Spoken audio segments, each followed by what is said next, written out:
Amen, peuple de Dieu. Je suis dans la joie de vous revoir encore ce soir. Parce que je sais que ce n'est pas par notre force. C'est parce que le Seigneur a voulu que nous puissions encore nous revoir. Voilà pourquoi on s'est encore revu ce matin. Je pense que tu crois aussi comme ça.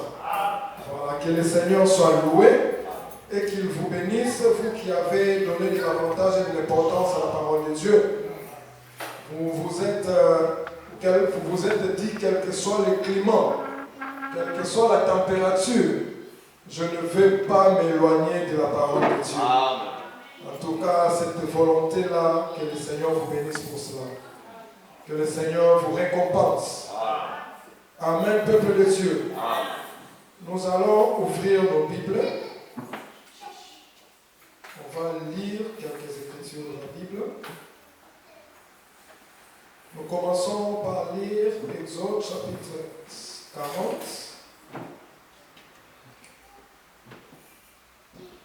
Nous lisons le verset 34.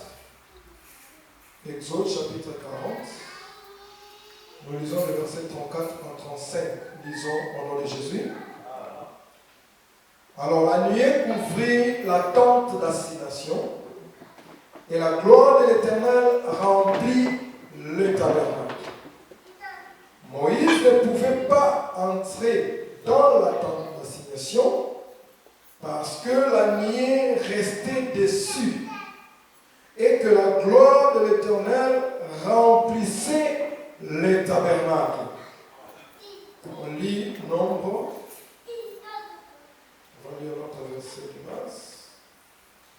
Nombre chapitre 10.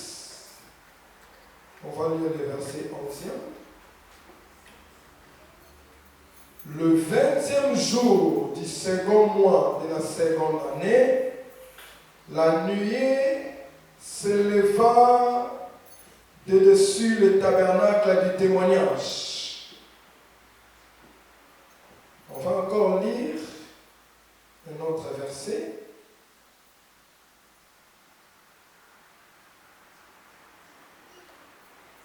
On va encore lire un autre verset. Lisons 2 Corinthiens. 2 Corinthiens chapitre 3. Nous allons lire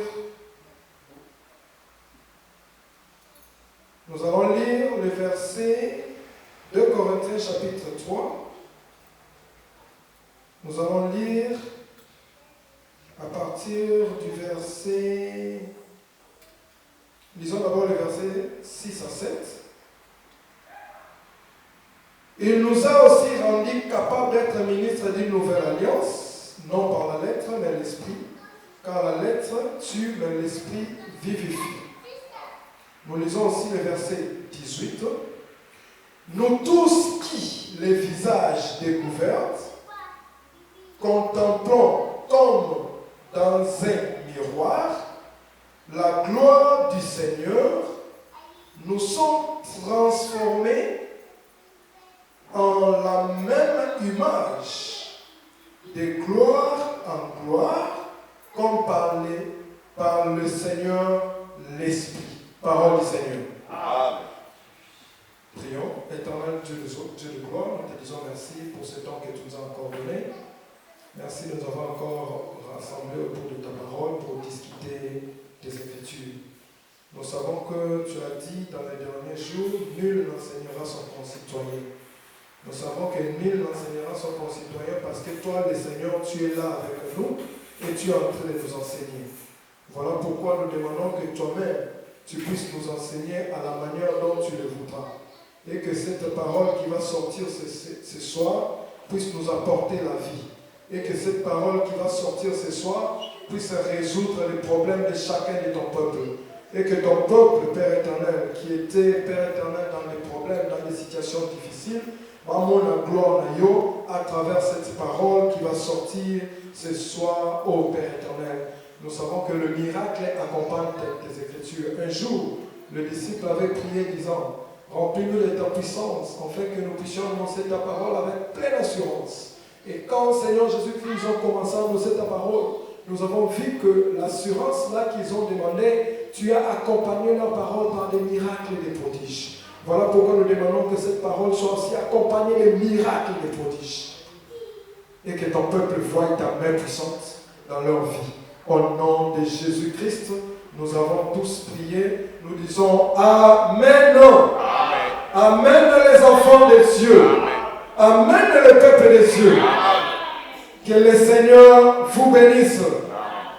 Nous sommes en train d'effectuer notre marche. Notre marche, nous sommes en train de parler du déplacement du tabernacle. Alors, je vous confirme que cet enseignement est accompagné d'excellentes bénédictions pour les enfants de Dieu.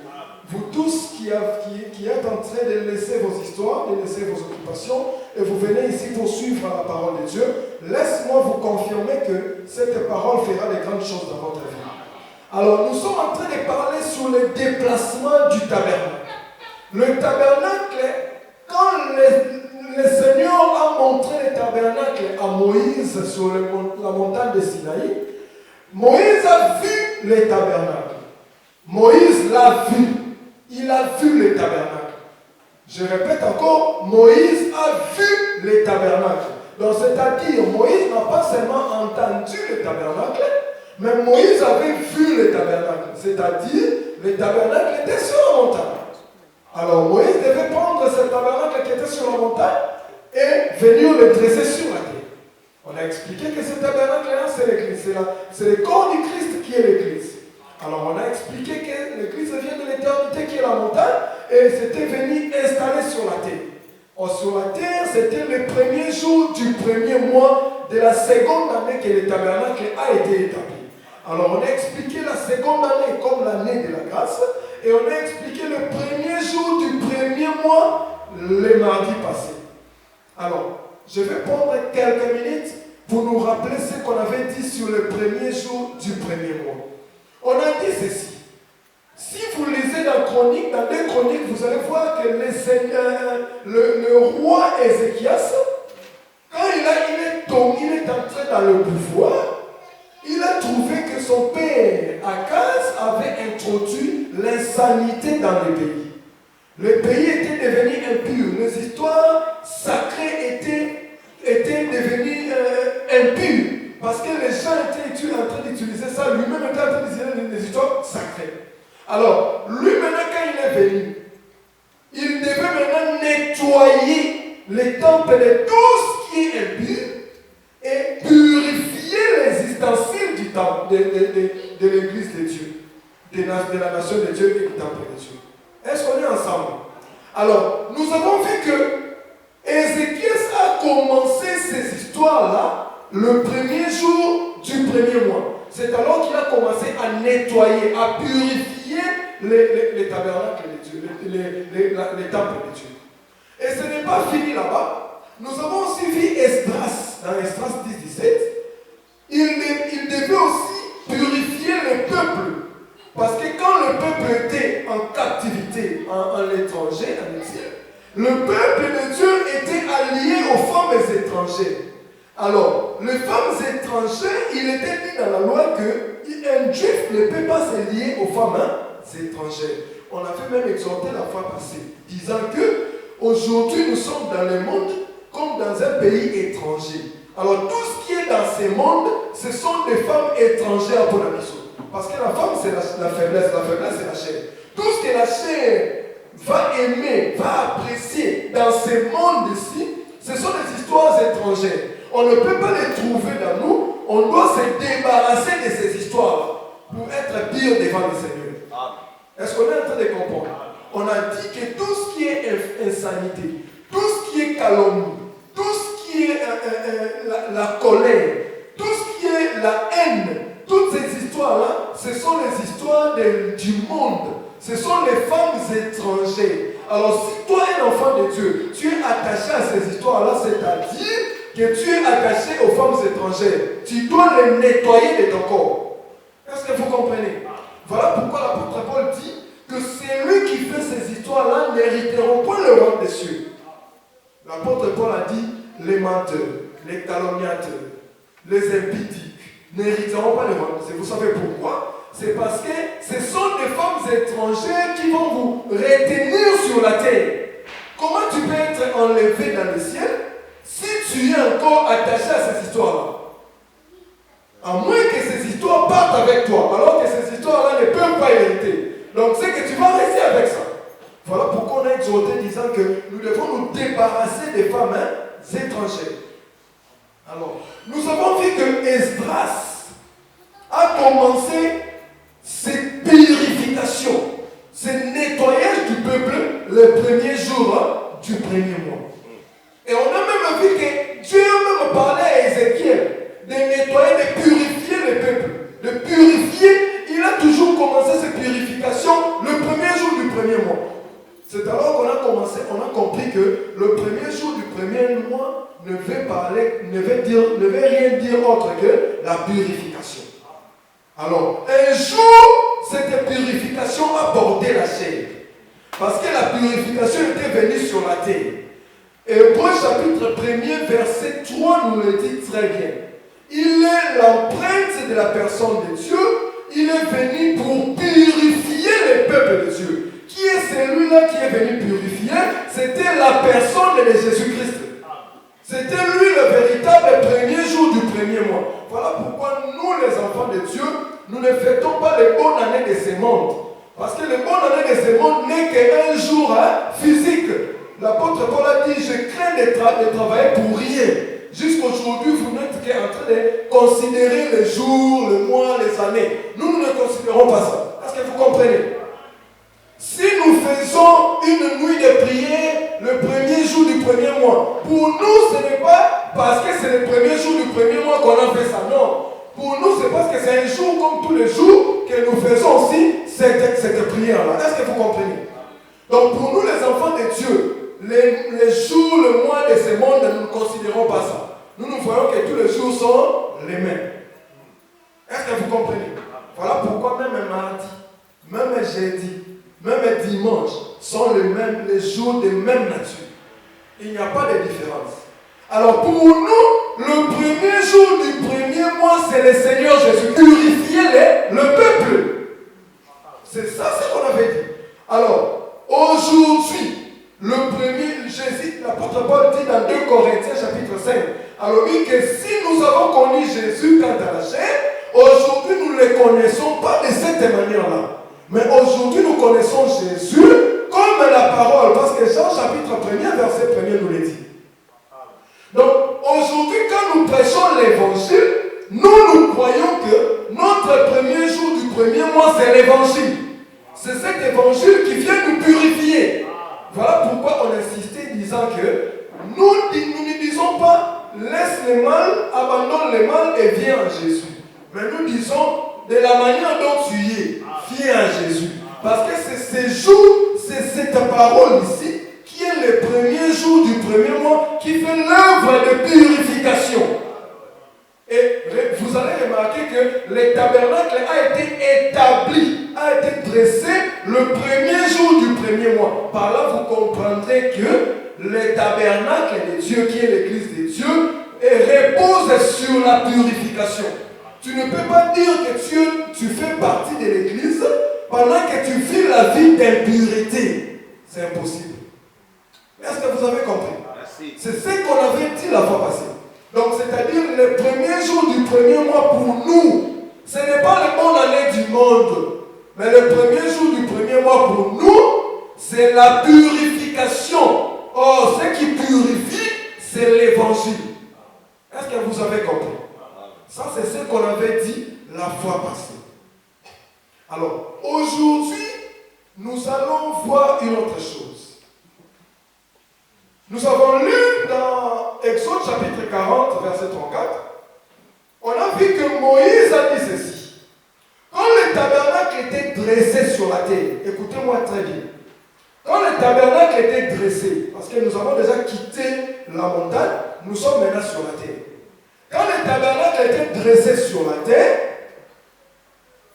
après, quand il a fini de faire tout, de dresser le tabernacle, la Bible dit ceci, que la nuée recouvrit tous les tabernacles.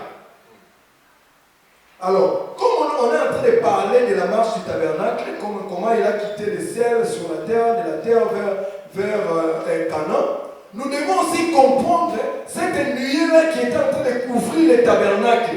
C'était au juste quoi? Est-ce que vous avez compris ça?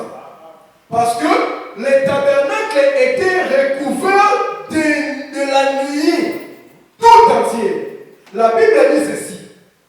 La nuée recouvrit la tente d'assignation et Moïse ne pouvait, alléluia, gloire à Dieu, Moïse ne pouvait plus entrer dans le tabernacle parce que le tabernacle était recouvert de la nuée. Est-ce que vous comprenez? Donc c'est que la couverture du tabernacle par la nuée a empêché Moïse d'entrer dans le tabernacle. Est-ce que vous avez compris ça? Donc, quand le tabernacle n'était pas encore recouvert de la nuée, Moïse pouvait entrer. Mais dès que le tabernacle est recouvert par la nuée, Moïse n'a plus d'accès. Moïse ne pouvait plus entrer dans ce tabernacle-là. Alors, nous devons comprendre cette nuée-là venir quoi? Est-ce que nous sommes ensemble? Alors, pendant que je me posais des questions pour comprendre c'est quoi cette nuée-là, Moïse lui-même me dit, mais mon bien-aimé, tu n'as pas vu que j'ai même interprété moi-même cette nuée-là?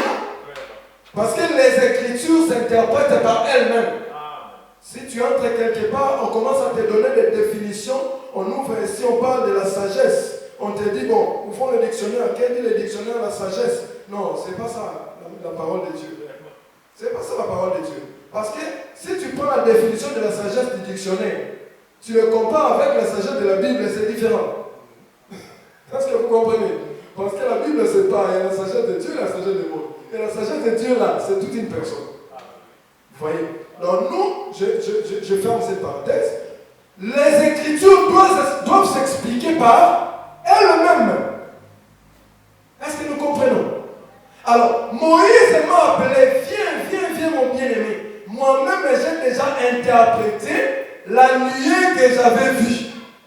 Et qu'est-ce que Moïse a dit? Moïse dit ceci. La nuée recouvrit la tente d'assignation et la gloire de l'Éternel remplit le tabernacle. Et si vous descendez en bas, il dit que le verset 38, il dit que la nuée recouvrit le tabernacle. C'est simple. Donc c'est que Moïse voulait simplement nous dire que la nuée que moi j'ai vue, c'était la gloire de l'Éternel. Je ne sais pas si vous comprenez ce que je suis en train de dire. Merci. C'est Moïse qui nous a dit ça, parce que c'est lui qui a vu ça. Il a vu la nuée, et puis il nous a dit que cette nuée que j'ai vue, c'était la gloire de l'Éternel. Ah, par là nous comprenons que la nuée qui a couvert les tabernacles, c'était en soi la gloire de l'Éternel. La gloire de Dieu. Or, vous et moi, nous savons qu'on ne peut pas séparer Dieu de sa gloire. La gloire de Dieu est attachée à Dieu. Ils sont un. Dieu est sa gloire à sa yomoko. Voilà pourquoi il n'a qu'à sa gloire naïe. Ce qu'on dit gloire naïe, c'est comme si on commis mbanda, c'est comme si on commis moutoumon aux autres ensemble. Parce que sa gloire, il ne veut pas la partager avec une personne. Parce que sa gloire, c'est lui-même. Est-ce que vous comprenez? Même Jésus, quand il est venu sur la terre, si les Juifs l'ont tué, c'est parce qu'il prenait la gloire de Dieu.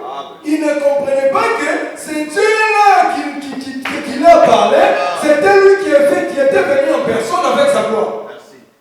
Est-ce que vous êtes en train de comprendre? Donc la gloire de Dieu, c'est Dieu lui-même. Qu'est-ce qui se passe? Un jour, je suis dans Luc chapitre 9, lisons ça.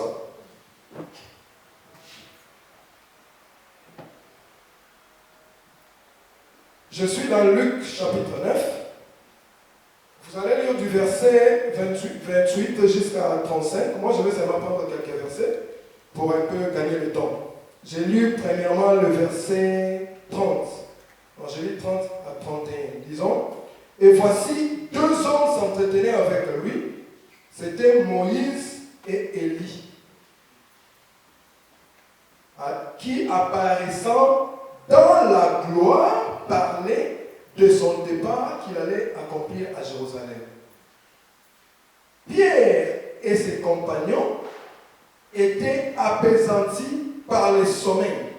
Mais, s'étant éveillés, ils virent la gloire de Jésus-Christ et les deux hommes étaient avec lui. Alors, lisons encore le verset 34. Comme il parlait ainsi, une nuée vint le couvrir et les disciples furent saisis de frayeur. Et en le voyant entrer dans la nuée. Verset 35. Et de la nuée sortit une voix qui dit, celui-ci est mon fils élu, écoutez-le. Parole de Dieu. Un jour, écoutez-moi bien. Un jour, le Seigneur Jésus a pris 3 de ses disciples. Il a pris Jean, Jacques et Pierre. Il les a amenés en dehors, sur la montagne, sur une montagne. Et il les laissa quelque part, il monta pour prier. Mais quand il monta pour prier, écoutez-moi bien, quand il monta pour prier, on dit que Moïse et Élie lui apparurent dans la gloire. Moïse et Élie apparurent l'un d'un côté et l'autre d'un côté dans la gloire de Dieu. Écoutez très bien, ils s'entretenaient avec lui. Pendant ce temps-là, comme les 3 étaient restés là-bas, loin, ils regardaient seulement de loin. Ils regardaient seulement comme ça. D'abord, premièrement, ils étaient apaisantis dans le sommeil. Première chose, les 3 là étaient déjà entrés dans le sommeil. Mais quand ils se sont réveillés, ils ont vu comme ça, ils ont vu la gloire de Jésus-Christ. Quand ils ont vu la gloire de Jésus, ils ont vu d'un côté et l'autre Moïse et Élie. Est-ce que vous me comprenez?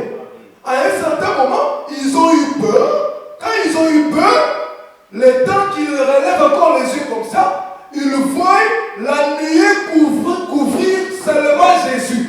Oh. Donc, premièrement, il faut d'abord Moïse et Élie à côté de Jésus, Jésus au milieu.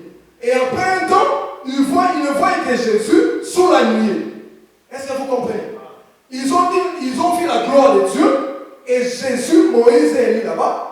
Ensuite, ils ont vu la nuée qui est toujours la gloire de Dieu, je vous ai expliqué. Jésus et Moïse disparus, Jésus seulement lui-même. Et cet événement se passe sur la montagne. Alors que nous disons que la nuée c'est la gloire. Donc c'est que la gloire de Dieu s'est manifestée dans ce temps-là. Et puis en plus, la parole sortit des nuées disant que celui-ci est mon fils bien-aimé. Maintenant, la question que nous nous posons toujours, l'apôtre Paul voit Jésus le Fils de Dieu après la résurrection.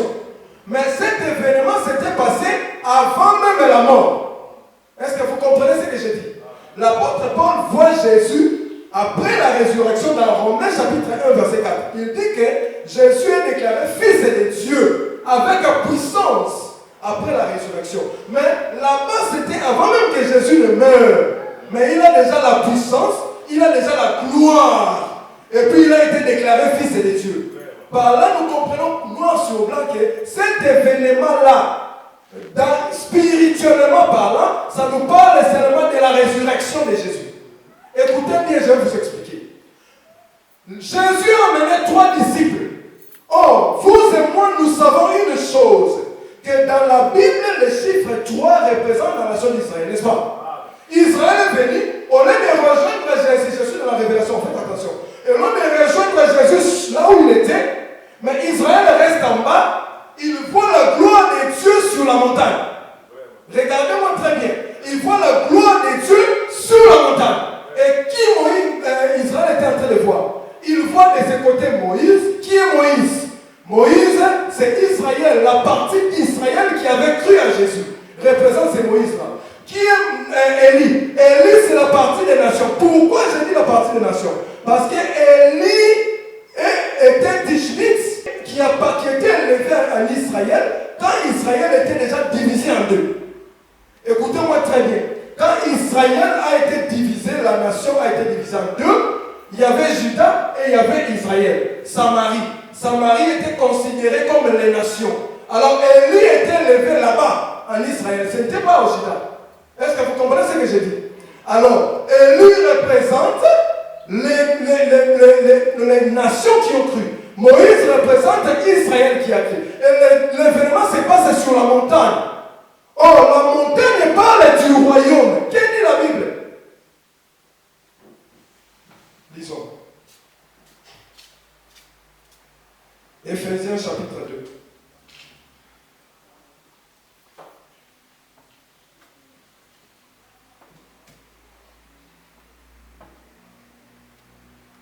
Éphésiens chapitre 2. Nous allons lire à partir du verset 14 et on descend. Lisons.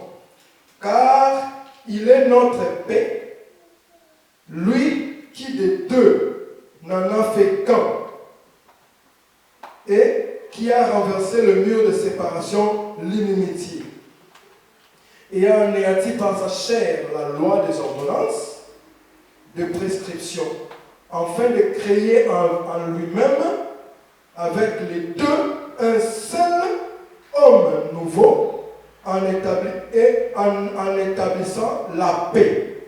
Lisons encore Apocalypse, chapitre 1er, verset 6. Apocalypse, chapitre 1er, verset 6.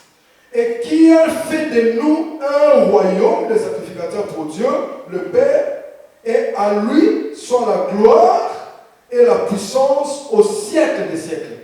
Voilà ce que les Écritures disent. Les Écritures disent ceci, que le Seigneur Jésus a fait de nous le royaume de sacrificateurs. Est-ce que vous avez compris? Il nous a fait de nous un royaume. Donc si aujourd'hui le monde cherchait le royaume de Dieu, pour voir le royaume de Dieu, le monde doit venir où? Dans l'église. Est-ce que vous comprenez ce que je dis? Parce que c'est l'église qui est le royaume de Dieu. Si Dieu règne, il est en train de régner dans l'église. Alors sur la montagne, c'est en d'autres termes dans la révélation, nous sommes dans l'église. Comme nous sommes dans l'église, le corps du Christ qui est l'église s'est déployé pour nous montrer les deux gens qui composaient son corps. Le deux membres de son corps, c'était une partie d'Israël qui avait cru, c'était une partie des nations qui avaient cru, et ensemble forment l'église. Prévenez que quand la nuée les a couverts, le déploiement s'est arrêté. Donc les deux devaient devenir un. Est-ce que vous avez compris?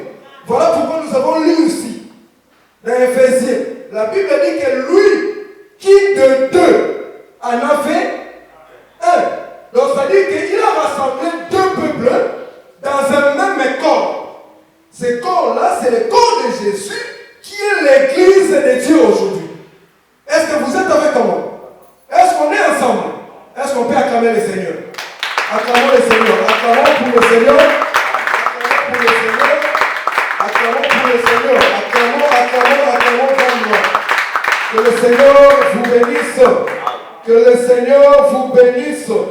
Que le Seigneur vous bénisse encore davantage. Vous voyez? Donc la gloire de Dieu est descendue sur la montagne. Et cette montagne, cet événement-là, nous parlait rien d'autre que de la résurrection de Jésus, qui montrait que Jésus, quand il va ressusciter, il y a deux peuples qui vont constituer son corps. Il va rassembler les deux peuples dans son corps. Et quand il va les rassembler, la gloire de Dieu va se reposer sur ça. Est-ce que vous êtes ensemble avec moi? Alors, si la gloire de Dieu repose sur ça, qu'est-ce que nous, le peuple, nous allons nous exhorter? Lisons 2 Corinthiens. 2 Corinthiens 3, verset 18.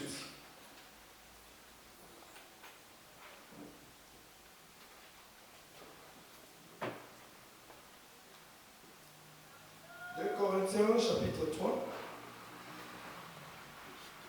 verset 18.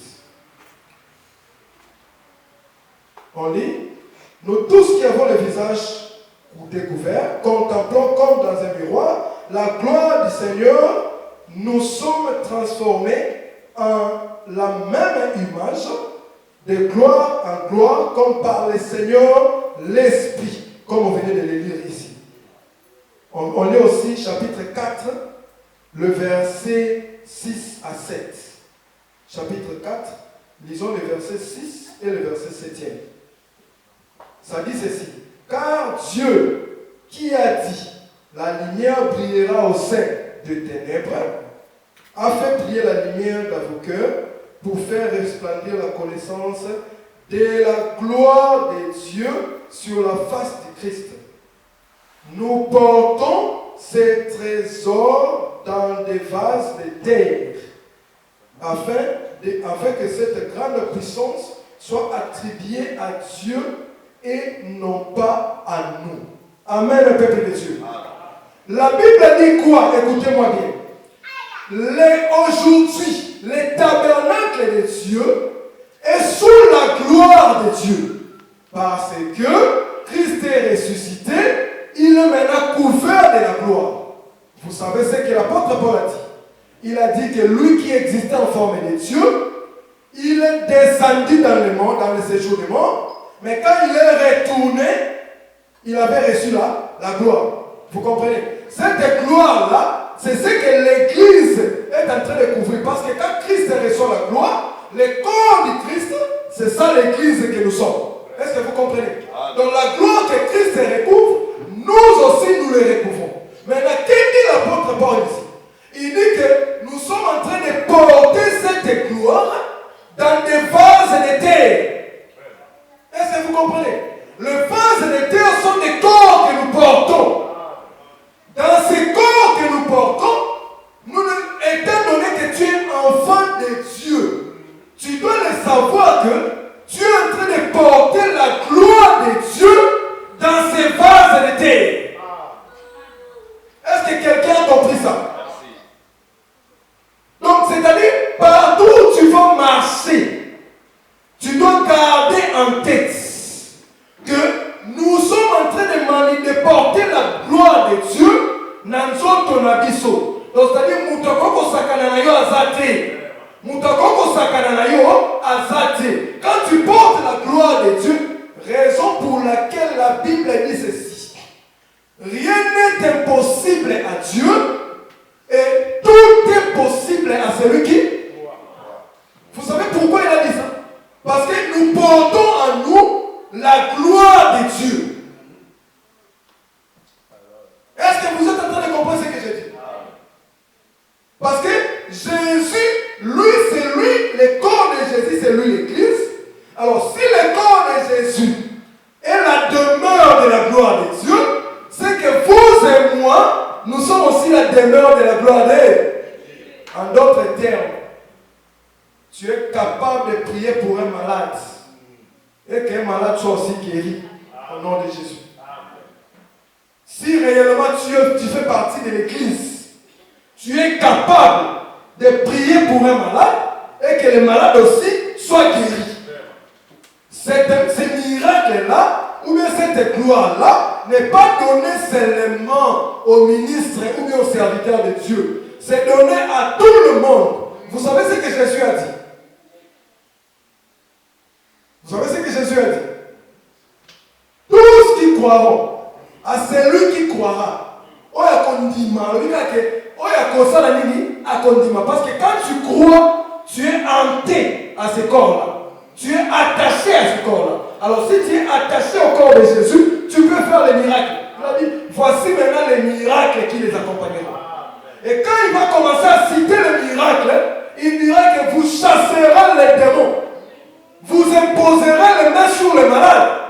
Bien aimé, si tu vois un esprit te déranger, soi-disant te combattre, dis seulement à cet esprit que j'étais déjà vaincu sur la croix. Parce que quand nous combattons, nous faisons un combat indifféré. C'est-à-dire, Jésus est déjà vaincu. Il a pris sa victoire. Il nous l'a donné.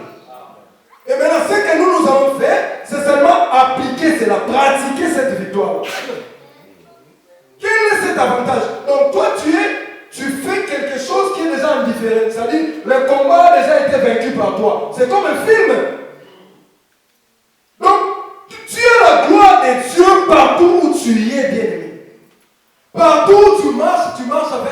gloire de Dieu. Alors, qu'est-ce qui peut te faire peur? Si tu vois comme si le problème ne marche pas, comme si ça semble bloqué, dis seulement, Seigneur, j'ai ta gloire en moi. Je peux dire et moi la chose s'accomplit. Amen. Je vais révolter la foi d'un enfant de Dieu ici. Si réellement tu es hanté au corps de Jésus, c'est Jésus qui a la gloire. Maintenant, si tu es attaché à son corps, cette gloire-là, toi aussi tu en as en partage. À moins que tu ne sois pas attaché au corps de Jésus. Est-ce qu'un enfant de Dieu nous comprend? Ton enfant a un problème. Ta situation ne marche pas. Tes histoires ne vont pas. Tu as la gloire de Dieu. Tu peux déclarer des choses. Il ne faut pas pleurer. Le pleur, ce sont des armes et des faibles. Celui qui a un problème et tu commences à pleurer, là, le pleur ne va pas solutionner ton problème. Toi, déclare des choses. Ce que tu veux que ça arrive, ça va arriver. Parce que le Seigneur t'a donné sa gloire. Est-ce que vous comprenez ce que nous disons? Aujourd'hui, je suis venu dire à quelqu'un que Jésus, qui a la gloire de Dieu, et que moi et vous et moi, qui faisons partie de ce corps de Jésus, nous partageons cette gloire-là. Mais à des fois, nous arrivons à perdre cette gloire. Vous savez comment? Romains chapitre 3, verset 23. La Bible dit, tous ont péché et sont privés. Vous comprenez comment on peut perdre ça? Alors, avant la mort de Jésus, comme tout le monde avait péché, les péchés faisaient que les gens soient privés de la gloire de Dieu. Voilà pourquoi les gens de l'ancienne alliance étaient même manipulés par des esprits mauvais. Parce que la gloire de Dieu n'était pas là. Mais quand Jésus est mort sur la croix, il a anéanti le péché. Maintenant, il est rempli de gloire. Tout celui qui est attaché avec lui a la gloire. Alors tu peux le perdre seulement si tu vis la vie des péchés. Parce que la vie des péchés, c'est ce qui peut perdre à un enfant de Dieu la gloire. Mais si tu vois que les choses ne marchent pas bien, et que tu regardes ta vie, tu vois ta relation avec Dieu, tu as une bonne relation avec Dieu, en tout cas tu as le pouvoir de chasser ces histoires-là. Ça ne va même pas t'empêcher d'adorer Dieu. Est-ce que vous comprenez? Nous voulons dire à un enfant de Dieu, ne perdez pas espoir. Ne perdez pas confiance en Dieu. Ne perdez pas confiance en la parole de Dieu. Parce que la puissance de Dieu, la gloire de Dieu qui nous couvre, c'est sa parole. Vous savez pourquoi? Parce que la gloire de l'Éternel, c'est l'Éternel lui-même. Or, cet Éternel-là est venu sur la terre, en chair et en os, il a porté la chair. Et cette chair-là, la Bible dit dans Jean chapitre 1er, verset 1 à verset 14. Jean chapitre 1er, verset 14. La Bible dit ceci. La parole a été faite chair. Et aujourd'hui, il est retourné parole. Donc, c'est-à-dire, la parole que nous avons, c'est la gloire de Dieu que nous portons. Est-ce que nous comprenons ça, bien-aimés? Voilà pourquoi quand l'ennemi vient, il peut attaquer n'importe quoi, il peut toucher n'importe quoi, des histoires, des entreprises, mais en soi, son objectif, c'est de t'éloigner de la parole de Dieu. Vraiment. Parce qu'il sait que la parole de Dieu, c'est la gloire qui a été découverte. Est-ce que vous comprenez ce que je dis? Maintenant, quand tu es éloigné de cette gloire-là, il peut te manipuler. Parce que là, tu n'as plus de gloire. Donc, partout où tu es, tant que tu gardes la parole de Dieu en toi, tant que tu marches selon la parole de Dieu, la gloire de Dieu est sur toi. C'est-à-dire, le mot que tu vas déclarer est comme ça la main.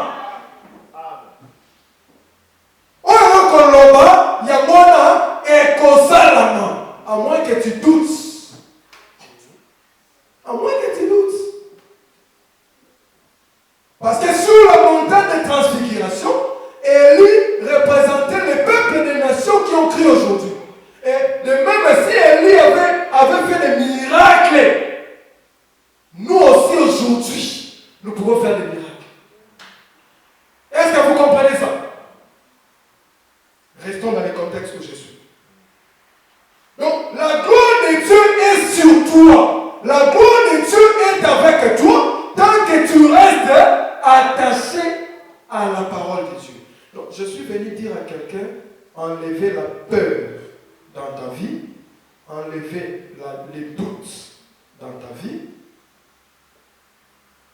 garder la confiance en ton Dieu parce que ton Dieu t'a rempli de gloire. Maintenant, ce que tu vas faire, tu vas seulement utiliser cette gloire-là. Utilise cette gloire-là. Quand on te dit que tu as la gloire, c'est que tu es quelqu'un qui n'est pas comparé à n'importe qui. C'est-à-dire ta place est supérieure. Est-ce que vous comprenez? Que le Seigneur vous bénisse. Alors aujourd'hui, nous avons parlé de la nuée qui couvrait les tabernacles. Cette nuée qui couvrait les tabernacles représente la gloire de Dieu. Or, le tabernacle, c'est le corps de Jésus-Christ. Nous l'avons vu sur la montagne des transfigurations. Jésus, pour se transfigurer, le corps de Jésus s'est d'abord déployé. Il nous a montré la composition de ce corps-là. Il a dit que dans mon corps, j'ai les nations, dans mon corps, j'ai Israël. Les deux. Alors que le reste de la nation d'Israël sont en train d'observer de loin. Ils voient la gloire de Dieu, mais de loin. Ils voient la gloire de Dieu, mais de loin. De loin seulement. Ils le voient, mais de loin. Ils voient seulement comme ça la gloire là-bas. Mais ce n'est pas fini pour eux parce que quand la gloire là va finir, va aller, c'est Jésus-là descendra lui-même vers ces trois autres peuples pour les sauver aussi. Donc, nous devons profiter de ce temps où la gloire est encore sur nous, l'évangile est encore de notre côté. Alors, profitons de ce temps pour exercer, pratiquer cette gloire. Donc, c'est-à-dire déclarer des choses, ça va s'accomplir. Dites, demandez ce que vous voulez, cela s'accomplira. Vous êtes malade, priez Dieu, Dieu va vous guérir. Vous avez un problème, priez Dieu, le problème va aller. Alors, quand vous faites ça, le Seigneur Jésus est avec vous. Tant que la parole de Dieu est avec vous, vous avez la gloire de Dieu. N'ayez pas peur. Gardez la confiance à Dieu et tout ce que vous ferez ira de l'avant et prospérera. Est-ce que vous comprenez? Est-ce qu'on peut se mettre debout pour